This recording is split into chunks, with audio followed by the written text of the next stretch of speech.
Hello there, Sir from 17 once again. This is my Uncharted Drake's Fortune brutal difficulty walkthrough. This is chapter 16, it's the treasure vault, and I think this is the part of the game where it starts getting a little bit rushed. I don't know if that's true, I don't know if they just went for a very fast clip of speed and pacing, but at this point, the game kinda starts getting less good for me. Wait a second. The chapter after this and then the chapters after them, it just, I don't know, it lost a lot of the luster that I was enjoying about it. It kind of became very Battleship Grey, shooting Gollum, really weird, like, just escalated, and then the game ended. And I felt like it kind of came out of nowhere. There was some very interesting pacing. But the idea of this room is kind of cool. You're going to be navigating a sequence of puzzles, and you're going to be using the clues that you get to match them to the numbers to navigate this area correctly. And this particular video I edited on stream, so some people will remember this footage, and it was quite a long time ago, which goes to show how long I've had this walkthrough. And once again, I'll apologise, folks. New games take priority, and I appreciate that the remasters were quite new, but the games that they're covering aren't, so I have to focus on the newer releases, and I've been incredibly busy recently playing Final Fantasy 15, which was a colossal waste of time, because that game is horrible, and I have absolutely no idea why every reviewer is absolutely filleting it, because it makes me wonder if they have absolutely any idea what a fun game is. I appreciate everybody's tastes are different, and it's awesome that a lot of people are getting a lot of enjoyment from it, but I would have probably had more fun at the dentist. So I'm trading in Final Fantasy 15 for The Last Guardian, and I'm going to be really glad to never play that game ever again.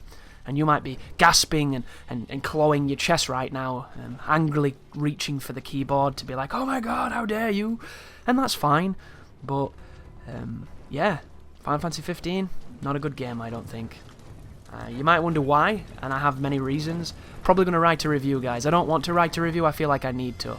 And that sentence alone should pretty much dictate what that review is going to be like, because this game is getting ridiculous amounts of praise, and it just goes to prove that if you get something that's pretty and in a frilly dress, that they will completely ignore the fact that it is riddled with viruses and parasites, and if you put your dick in it, you're going to die.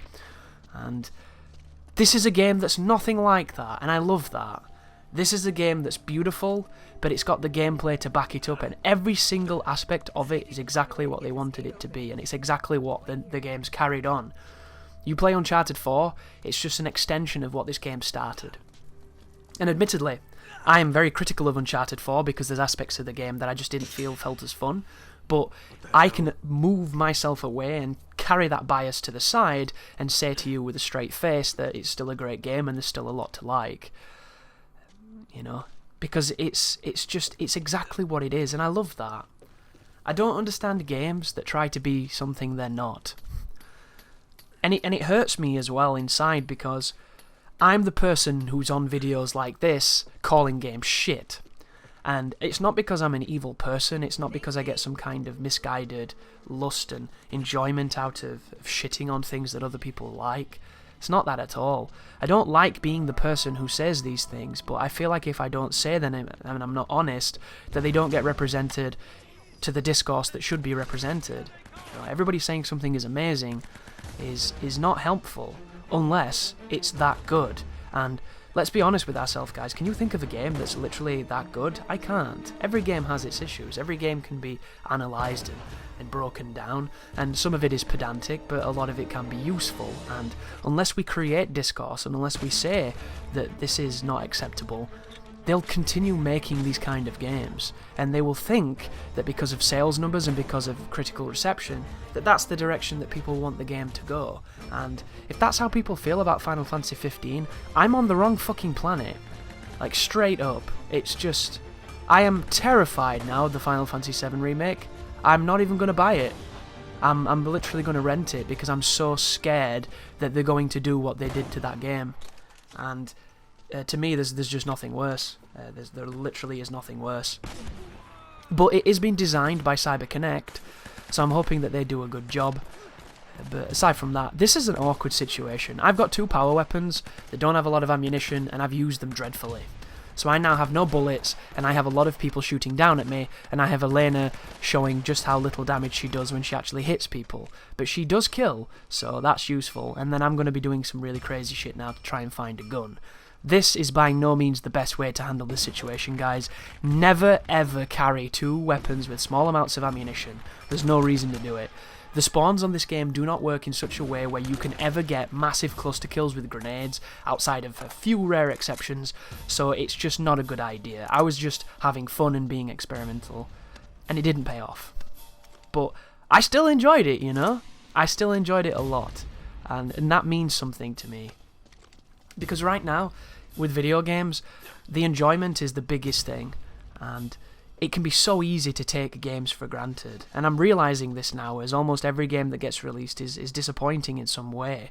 And I was thinking, oh, there's a grenade launcher guy over here as well, be very careful, this guy killed me, he's just there behind the pillar, see him? There he is. 92F, falls off, see you later buddy. Love this gun, it's so good. Shotgunner on the left, see him? I always miss that guy for some reason, but he is a shotgunner, which means he's going to have a lot of animations before he gets to you, and that means you can take advantage of him, because look at this game, guys. You shoot, he reacts. You shoot, he reacts. It's a thing of beauty. It's tactile, it's visceral, it's got player agency. You feel your actions because you're controlling your character. Can you imagine a game coming out in 2016 where you spend most of it either loading, running somewhere, or playing combat where you're not controlling anything? I didn't think it was possible. Like, I didn't think it was possible to make a combat system that had less brains in it than Dynasty Warriors or the original Kingdom Hearts. How do you do that? How do you make a game where mashing buttons is more skill intensive than holding a button is? Like, I don't understand it. I can't get my brain around it. I just can't do it. This fight right now looks like it should be challenging, but the blind fire on the spaz is actually pretty top tier. I did not realise just how good the shotgun in this game was until far too late, or I would have used it much more often. But be careful here, because there's a couple of people on the balconies, and then there is a couple of people on the staircase as you move around it. So you'll notice I'm going to swap shoulders, and I'm going to gradually peek my way around, because you die so fast in this game. The thing with the difficulty of Brutal is that a lot of the mistakes that will catch you are mistakes you can't recover from. And any difficulty where you can't recover from a mistake is going to be difficult because you're dead. You don't even have time to acknowledge that you've made a mistake because you're already dead. Once again, it brings me to this idea of making a game where, you know, well, I tell a lie, do you see that just then? I made a mistake, didn't get punished for it, and managed to recover, so as much as that footage just then contradicted what I said, that's very rare, guys. I'm not about to tell you that that's me being an MLG player, that's not true. That was him missing me for some reason, and he should have killed me. Of course it's on crushing, right, guys? That's the reason why I didn't die.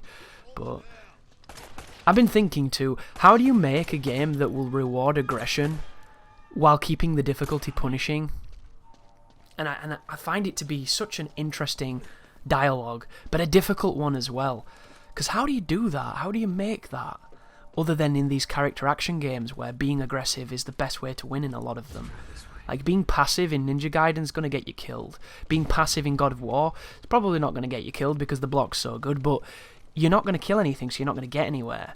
You can't really be passive in Devil May Cry because there's no block. There's no, you know, well, I suppose if you spammed Trickster, you could probably get away with it, but for the most, it's going to be an impasse, isn't it? So, how do you make aggression rewarded while still maintaining a measure of difficulty where if you're not doing it intelligently and you don't know what you're doing, you're dead? It is an intricate balance, and thank you for watching. You take care now.